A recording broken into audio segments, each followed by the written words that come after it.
If you don't find ways to earn money while you sleep, you will work until you die. Ito ang sinabi ni Warren Buffett na nagbukas sa aking isipan upang mag-umpisang mag-invest para sa aking retirement. Hello at welcome sa aking channel, kung saan ibinabahagi ko sa inyo ang aking investment sa Pilipinas habang ako ay nagtatrabaho sa ibang bansa, kaya kung ready ka na ay umpisahan na natin. Marami ang bumabatikos sa Philippine stock market dahil sideways daw ang galaw nito sa nakalipas na 10 taong, kaya daw hindi magandang mag-invest dito. Well, totoo po na sideways ang galaw ng market as you can see sa 10-year graph na ito. Kaya kung nag-invest ka noong unang quarter ng 2014, ang index noon ay naglalaro sa 6,400, which is basically ay pareho sa index ngayong huling linggo ng Mayo, 2024. Ibig sabihin, kung nag-invest ka ng 10,000 pesos 10 years ago, ang market value niya ngayon ay 10,000 pesos pa rin. Pero wala ka nga bang income? Sa episode na ito ay ipapakita ko sa inyo kung paano ako kumikita sa stock market kahit pa sideways ang movement nito. Ang unang source ko ng income ay dividends. Hindi po porket sideways ang galaw ng market ay wala ng dividend. Tuloy-tuloy pa rin po ang pagbibigay ng kumpanya ng dividends lalong-lalo na yung mga blue chips companies na hawak ko. Ito po yung 17 companies na patuloy na nagbibigay sa akin ng dividends.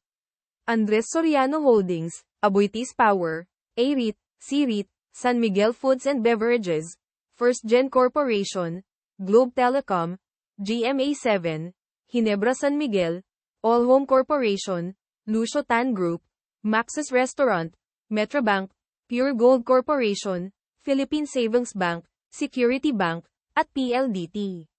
Sa hindi pa nakakaalam, nag-start akong mag-invest sa Philippine stock market noong July 2023, kaya wala pang isang taon. Higit 3,800 pesos ang natanggap kong dividend noong 2023, at sa unang quarter ng 2024 ay higit 4,500 pesos na ang aking dividend, at sa buwan ng Abril ay 4 na kumpanya ang nagbigay ng dividend, at 2 naman sa buwan ng Mayo, for a total of more than 7,700 pesos, year to date. Pero ito ay madadagdagan pa next month dahil maraming kumpanya ang nag-declare ng dividend sa buwan ng Hunyo, kagaya ng A-REIT, San Miguel Foods and Beverages, PhilInvest, Globe Telecom, Lucio Tan Group, M-REIT, Pure Gold Corporation, Price Corporation, at Robinson Retail Holdings. Kaya by the end of June 2024 ay ini-expect ko na aabot ng 15,000 pesos ang total dividend from my investment. Ang pangalawang source ng income ko sa stock market ay capital gains sa pamamagitan ng swing trading. Pero teka, paano ka kikita ng capital gain kung ang movement ng market ay sideways? Well, ganito po yan, ang sabi nga ni Adam ko, the market does not move in straight line, but in a wave pattern. Kahit pa uptrend yan o downtrend at sideways, kaya ito ang basis kung kailan ka bibili. Kagaya ng day trading, ang strategy sa swing trading is to buy the dip at ibenta pag ang wave pattern ay nasa top. Itong strategy is not always perfect, but it can be done. But it may take weeks, o months, or even years bago mo ito may benta. Para magkaroon kayo ng idea, ipapakita ko sa inyo ang samples ng mga actual na transactions ko sa pagsuswing trading. Ang una dito ay ang Ginebra San Miguel.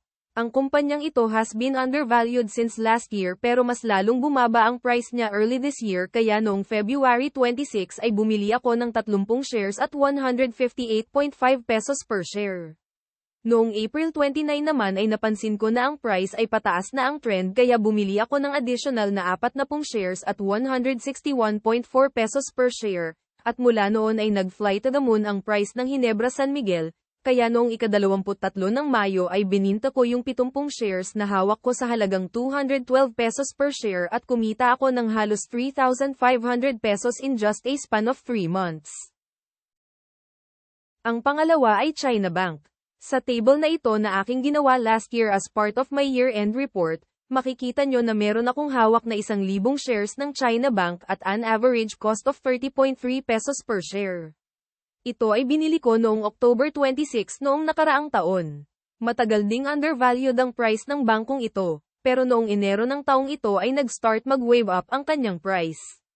Kaya noong March 1 ay nagbenta ako ng 400 share sa halagang 34.5 pesos per share. Ang rason kung bakit 400 shares lang ang bininta ko ay dahil hindi pa ako sigurado noon kung tataas pa ang price o hindi. Pero tumaas pa, kaya noong April 1 ay nagbenta ulit ako ng 300 shares sa halagang 36.4 pesos per share. Noong April 30 ay tumaas ulit ang price kaya nagpa siya akong ibenta yung natitirang 300 shares sa halagang 39.25 pesos per share dahil, in my opinion, ay ito na ang peak ng kanyang price appreciation. Well, only time will tell kung tama ako, pero masaya na ako sa total capital gain na natanggap ko na nagkakahalaga ng 5,740 pesos in a span of 8 months. In addition to China Bank at Ginebra San Miguel, ay may 3 pang kumpanya ang naibenta ko sa taong ito. Una dito ay ang PSE na bininta ko noong January 31 at may capital gain akong halos 2,300 pesos. Pangalawa ay ang DMC na bininta ko noong February 8, kung saan kumita ako ng halos 2,000 pesos. Ang pangatlo ay ang ASEAN Terminals na aking bininta noong March 5 at kumita ako ng higit 1,500 pesos. Anyways, ito po ang summary ng aking earnings sa unang 5 buwan ng taon 2024. Makikita dito na mas malaki ang capital gains compared to dividends pero walang kasiguraduhan kung magtutuloy-tuloy ito hanggang sa katapusan ng 2024 dahil ang capital gain ay nakadepende sa individual performance ng kumpanya, samantalang ang dividend naman ay slow and steady, regardless of the market condition. Well, that's it po mga kababayan at maraming salamat sa pagsubaybay. Huwag kalimutang mag-subscribe para updated ka sa mga susunod ko pang videos.